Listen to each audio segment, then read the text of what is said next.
Good morning, all you folks out there in YouTube land. Thrush Pondo here, and today I'm going to be bringing you installment 3 of my epic retrospect compendium on the TV series Fargo. That is to say, I'm going to be covering episode 3, season 5, and boy, do we have some goodies here. Now, before I get started too far, I just want to say this episode kind of weird. There was a lot going on, a lot of action, but it was more exposition. It was more building to something, and that's something shows of this nature can't help but give you. So some of you might think it drags a little, but the information we are given is absolutely invaluable.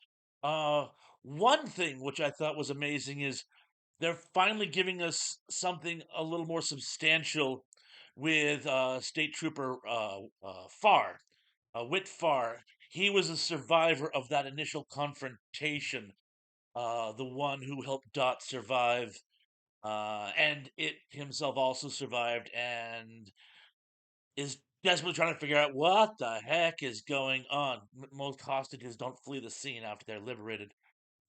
But you see, there's a great confrontation. He goes to an archive to try to get some information.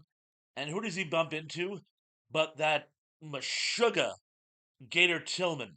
And they have this sort of pissing contest.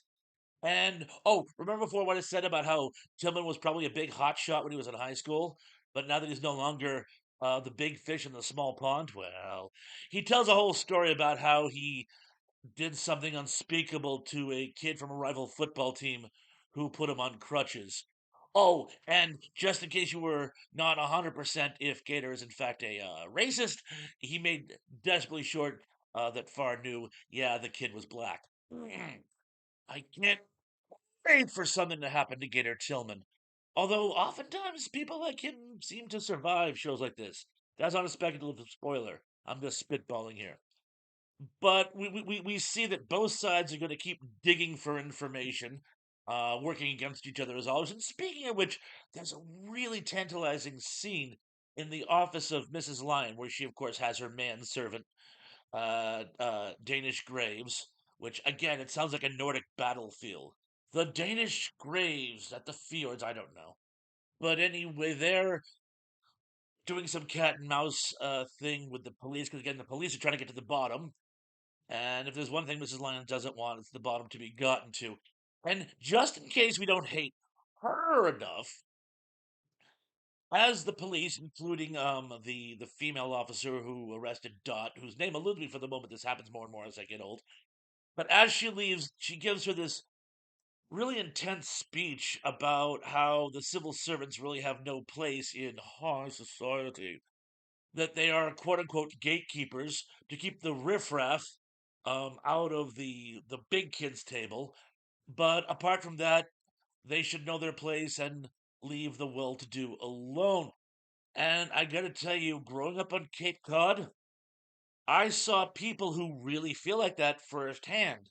And you know what? They have no trouble acting like that, let me tell you. So I have an inherent for people like that. And this show, this I think what I love about it most is it's not even so much a thriller or crime drama. It's the essence of class struggle. I'm not going to get into that now, but just as you watch it, you will not help but able to see the same. And if you do miss it, well, that says more about you. But anyway, moving forward. So again, you see Dot. Dot's mobilizing to defend her family. She's not even sure what for. But here's something really creepy. While she's preparing for an upcoming siege, her ex-husband, yes, Sheriff Tillman, who, and I don't want to give too much away, but he set some things in motion at this stage to try to ensnare our hero Dot. For reasons entirely unknown to me, he decides to call her up and tip his hat that he's onto her and knows where she lives and sings this really creepy song, which effectively is tantamount to "I can see you and I'm coming after you." I have no idea. If you folks can figure out why, all I can think of is perhaps he thought that it might throw her off her game, but I don't get it. But the creepy part actually is, and it's a really great scene, so I don't want to ruin it for you, but we see this. There's this implication that Tillman and Dot have this sort of metaphysical bond. Like when they think of each other intently enough, their thoughts actually merge, and she can see him in her imagination, and he can see her. And so there's something weird going on. It was alluded to in the first episode, but you're not quite sure if it's just an illusion or not. It's becoming more and more an actual plot device. So it'll be very fascinating to see how that plays out. Oh, and one more thing. Speaking of the Tillman's alliances, Sheriff Tillman, after finding out one of his henchmen is killed and by Old Munch or Monk, I believe would actually be pronounced, he goes home and they're playing Christmas music and he sees a bunch of people standing in front of his house with like in front of barrels of those barrels you see in urban street corners where they're basically just um they get like firewood in them and they help people keep from freezing to death. And you don't know, are they having some kind of toy drive or a tree fair? I mean, he is the sheriff after all. And we find out they're actually militiamen, bunch of them with guns who are standing in his front yard. And he doesn't seem particularly surprised by this. Why? The chief militiaman, a guy by the name of Are You Sitting Down? Odin. Odin, little. Anyway, he goes in and we find out that yes, he actually is working with militias. He's actually getting them weapons and munitions for reasons which I think we can all figure out. And he's putting pressure on Tillman, that is to say, Odin, to get him more.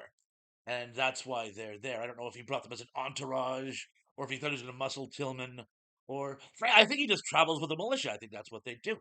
But yeah, Tillman, his thumbs are in pies a lot dirtier than even we thought from earlier episodes. And speaking of Munch, and this is going to serve as my speculative spoiler for this episode. So if you don't want me to give the game away, 3, 1,000, 2, 1,000. My dog has fleas. Okay, are you not listening? Good. We find out that Munch actually is a mystic warrior and that his ancestor was a sin eater. For those of you not on top of European folklore, sin eaters were people who, if a person of wealth or status died unrepentant, that is to say, with sin still on them, the sin eater would eat a meal off that person's chest and ingest the sin into their body. So the dead noble could be buried in a state of grace.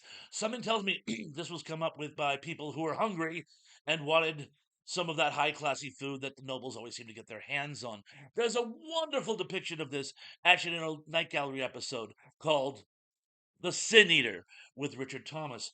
So yeah, Munch is actually an incarnation of, shall we say, an old soul, and not a nice old soul, a dangerous old soul.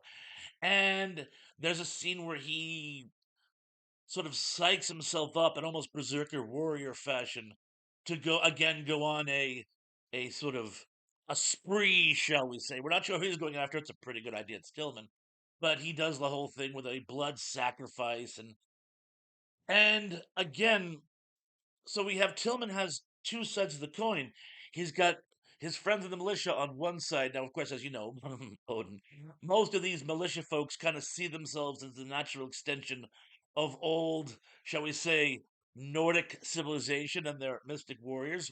Well, on this side, you actually have a guy who is, in fact, a mystic warrior.